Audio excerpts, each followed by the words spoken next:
성도 여러분, 7월 21일 주일 아침입니다. 하나님의 은혜와 평강이 함께하기를 축복합니다. 좋아요, 구독 꼭 눌러주세요. 천만 성도 큐티하는 그날까지 함께 달려가도록 하겠습니다. 오늘 우리에게 주시는 하나님 말씀은 열왕기하 14장 1절로 16절까지의 말씀인데요, 우리 3절과 4절의 말씀을 같이 읽도록 하겠습니다. 아마샤가 여호와 보시기에 정직히 행하였으나 그의 조상 다윗과는 같지 아니하였으며 그의 아버지 요아스가 행한 대로 다 행하였어도 오직 산당들을 제거하지 아니하였으므로 백성이 여전히 산당에서 제사를 드리며 분향하였더라. 아멘. 하나님을 믿는 백성들이 하나님의 뜻을 따라서 순종한다는 것이 얼마나 어려운지를 우리는 왕들의 이야기를 통하여서 보게 됩니다. 그러나 어렵지만 그것이 참으로 복된 길이기에 하나님의 말씀에 순종하며 살면 하나님께서 그 삶 가운데 형통한 길을 열어주신다는 놀라운 사실들을 우리가 또 보게 됩니다. 그래서 하나님은 언제나 왕들이 세워지면, 또 사람들이 세워지면, 리더가 세워지면 그 사람들에게 하나님의 말씀을 떠나지 않기를 간절히 바라는 것이 하나님의 소원이고 열망이고 마음이었습니다. 그래서 그 뜻을 따라서 순종하는 사람들, 그 뜻을 따라서 정직하게 순종하는 사람들, 다윗의 길을 따르는 사람들은 하나님께서 그의 삶에 응원해 주시고 형통의 은혜를 부어 주시게 되는 거죠.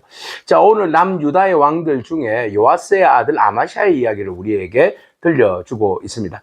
아마샤는 처음 그의 삶에 있어서 왕이 되고 난 다음에 정말 열심히 다윗의 길을 따르려고 노력을 했습니다. 그러나 뒤로 갈수록 성리해지고 자기 이름이 높아지고, 또 그 다음에 뭔가 성취욕이 강하면 강해질수록 그의 마음속에 다윗의 길처럼 끝까지 겸손한 마음으로 하나님 앞에 엎드리며 주의 뜻을 구하며 나가야 함에도 불구하고 여전히 그의 삶은 다른 왕들처럼 교만과 오만으로 물들게 되었고, 그 일로 인해서 패망하는 모습들을 우리에게 보여주고 있습니다. 그래서 진품인 줄 알았는데 나중에 알고 보니까 짝퉁이었다라는 거죠.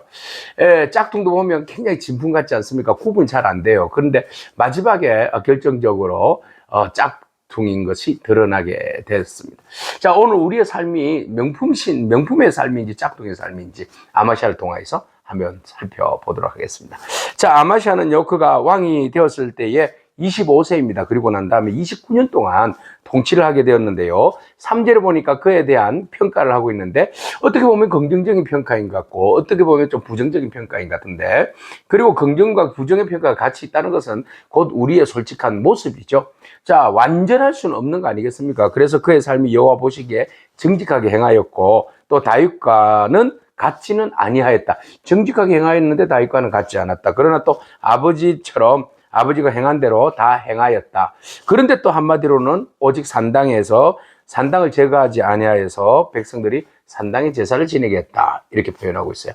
그러니까 아버지처럼 열심히 하나님을 잘 섬기려고도 노력했고, 또 정직하게 행하려고 노력했지만 그렇다고 다윗의 길 같지는 않았다. 나름대로는 굉장히 흉내는 냈어요. 흉내라기보다는 열심을 냈다는 거죠. 그래서 하나님의 뜻을 따라서 열심히 순종하고 살려고, 말씀을 중심으로 살려고 하지만 한편으로서는 하나님이 싫어하는, 하나님이 정리하기를 원했던 그 산당 제사라든지 하나님 앞에 전적으로 이제 다윗처럼 순종하는 삶, 이 정도의 삶을 하나님께서 좀 원하시고 계시는데 거기까지는 도달하지 못했다라는 것을 보게 됩니다. 도달하지 못하면 그걸로 좌절하는 것이 아니라 더 끊임없이 개발하고 한 걸음 더 나아가야 하는 거죠. 자, 그의 인생에 있어서 초반부에 하나님이 함께 하실 때에 그가 어떤 결단을 내리고 나라를 잘 다스렸는가를 보게 됩니다. 아마샤가 왕이 되고 난 다음에 그가 이제 어느 정도 정치력이 있고 난 다음에 그가 한 일 중에 하나가 정적을 제거한 거였어요. 그 정적은 무엇인가 하면 아버지를 죽인 자들이죠. 그래서 아버지를 죽인 자들이, 아버지를 죽였으면 우리 삼족을 멸하지 않습니까? 그래서 언제든지 또 보복할 수 있으니까 그 아들들을 다 죽이는 것이 마땅한데 하나님의 섭리가 있어서 그런지 아마샤는 살아남았어요. 그래서 아마샤가 왕이 되고 난 다음에 당연히 아버지를 죽인 자들에 대한 정조처럼 말이죠. 우리나라 정조처럼 그런 거 아니겠어요? 그래서 그 적들을 다 이제 제거한 겁니다. 자, 제거하는 데 있어서 삼족을 멸하거나 자녀들을 다 제거하는 것이 원칙이죠. 그런데 하나님 말씀이 우선이었기 때문에 사람의 감정과 어떤 여론몰이보다도 하나님 말씀이 우선이었기 때문에 하나님의 말씀을 따라서 그의 자녀들은 죽이지 아니하였다라는 겁니다. 그래서 율법에 기초해서 모세 율법에 아버지께서 여호와께서 명령하기를 자녀로 말미암아 아버지를 죽이지 말고 아버지로 말미암아 자녀를 죽이지 말라. 네, 자기의 죄로 말미암아 죽을 것이다. 이 법이 있듯이 이 법대로 이제 그 아마샤가 순종했다는 것을 볼 수가 있습니다. 그래서 그가 무슨 일을 하든지 간에 항상 모든 것의 캐논 중심이 뭐였다는 겁니까? 말씀이었다는 겁니다. 그 말씀으로 인하여서 나아갔더니 하나님께서 승리할 수 있는 마음을 주신 거죠. 승승장구하게 하셨어요. 그래서 소금 골짜기에서 에돔과 싸웠는데 에돔 사람 10,000명을 죽였어요. 그래서 셀라를 취하고 이름을 욕도엘이라고 정했어요. 자, 그런데 그 이후에 어떤 일이 벌어집니까? 바로 아마샤는 그 요아스의 아들, 북이스라엘의 아들 왕 요아스에게 사자를 보내서 우리가 서로 대면하자 이런 이야기를 합니다. 싸우자라는 것이죠. 갑자기 왜 싸우자고 했을까요? 역대하에 보면 사연이 있어요. 같이 연합군을 형성했거든요. 10만 명을 연합군을 형성했는데 이 10만 명이 그 승리를 거두면서 유다 땅을 좀 노략질을 했어요. 그러니까 아마샤가 굉장히 화가 났던 거죠. 그래서 대면 좀 하자, 말 좀 한번 붙여보자, 싸우자 이런 이야기를 한 겁니다. 자, 그럼에도 불구하고 북이스라엘의 요아스는 무슨 헛소리 하냐라고 이제 비유의 어떤 백향목 이야기를 듭니다. 네가 레바논에 산다고 해서 네가 다 백향목인 줄 아느냐? 가시덤불에 불과한 것이 뭘 까불고 있어? 가시덤불이 자기에게 그 아들이 있다고 네 딸을 내 아들에게 줘야 한다 뭐 이렇게 이야기하는데 웃긴 소리 하지 말아라. 레바논의 들짐승이 지나가다가 그 가시나무를 짓밟아버리라. 이렇게 이야기를 하는 거예요. 그래서 무슨 헛소리를 하느냐 한번 붙어보자. 이런 이야기죠. 네가 에돔을 쳐서 파하였으므로 마음이 참 교만해졌구나. 스스로 영광을 삼아서 네 왕궁이나 집으로 돌아가서 네 혼자 왕놀이하고 영광놀이를 해라. 뭘 화를 재촉하여서 유다와 함께 망하고자 하느냐. 이제 이런 이야기를 한 겁니다. 그래서 요아스는 이미 이제 정치적인 노련한 사람이었어요.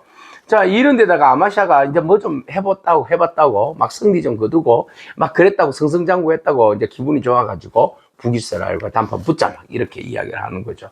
그러니까 북이스라엘이 보기에는 아마샤가 애송이죠, 애송이. 이 애송이가 뭘 나한테 달려들고 까불고 있어.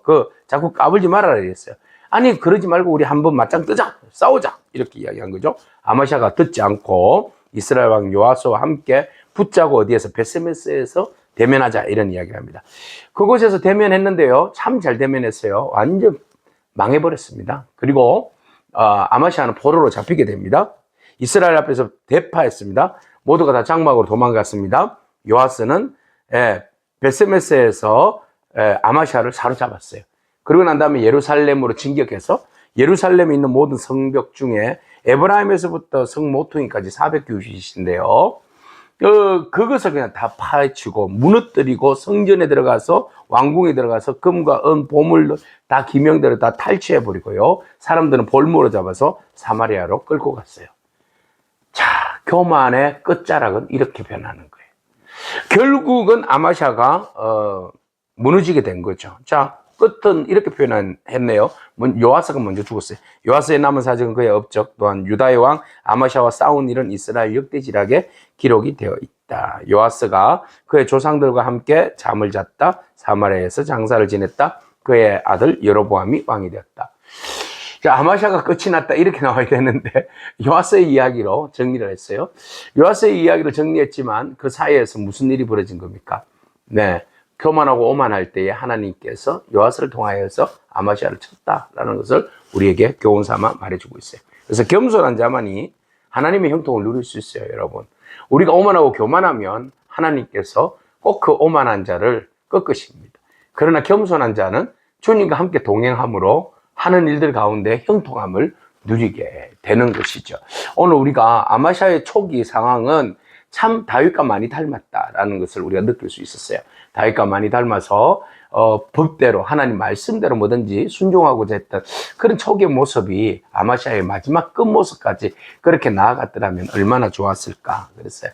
그러나 그가 순종으로 승리하고 했던 모든 것들이 교만으로 패배하고 마는 그런 안타까운 모습을 바라보면서 오늘 우리가 순종하는 것만이 승리의 길이라는 것을 우리가 기억하고, 교만한 자는 반드시 패망한다 라는 것을 우리가 단순한 원리지만 기억하며 우리 주님, 우리를 세우시고 우리에게 말씀 가운데 승리 주시는 그 주님을 바라보면서 여러분 모든 환경 가운데서 오직 순종함으로 주의 말씀 가운데 굳건하게 서는 그런 저와 여러분이기를 축복합니다. 아멘. 기도하겠습니다. 주님 감사합니다. 말씀에 순종하였더니 하나님께서 승승장구 승리의 은혜를 주셨습니다. 참 초기에 아마샤가 다윗을 닮았다라고 생각이 드는데 갈수록 그의 승리가 교만으로 발전되고 그것으로 인해서 패망하고 마는 그런 안타까운 모습들 바라봅니다. 하나님, 우리가 하나님의 은혜 안에 있을 때 항상 주께서 우리를 세우시고 우리에게 승승장구 옳은 길로 바른 길로 축복된 길로 인도하실 때에 하나님 그 모든 것들로 인해서 감사할 수 있는 저희들 되게 하시고 끊임없이 주님 앞에 말씀 앞에서 순종하고 겸손할 수 있는 저희들의 삶이 되게 하여 주시옵소서. 그래야 해서 시작도 좋고 중간도 좋고 끝도 아름다운 열매를 맺을 수 있는 저희 되게 하여 주옵소서. 예수님의 귀하신 이름으로 기도합니다. 아멘. 오늘도 믿음으로 승리하길 축복합니다. 아멘.